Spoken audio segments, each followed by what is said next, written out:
Gaano kaya kahirap gumising sa isang araw na alam mong ibang tao yung totoong mahal mo at hindi yung katabi mo? Kung nasa ganun kang posisyon, anong gagawin mo? Ikukulong mo ba yung sarili mo doon? Dahil kinukonsidera mo yung, may anak ako tsaka nanumpa ako nung kinasal kami.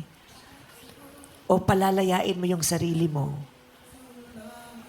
Kasi para sa'yo, unfair din naman na sinasamahan, tinatabihan mo, hinahalikan, ninayayakap mo yung lalaking hindi mo naman lubusang mahal.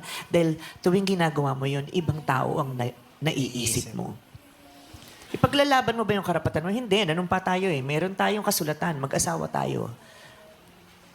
Tayo ang dapat magsama. O magpaparaya ako. Kasi hindi niya rin naman kayang tumabi sa isang babae na alam niyang ibang iniisip tuwing sila'y magkayakap. At hindi niya rin man kayang pilitin ng isang babae na mahalin siya kahit hindi naman para lang sa mga anak niya, para sa mga anak niya. Kung anak ka,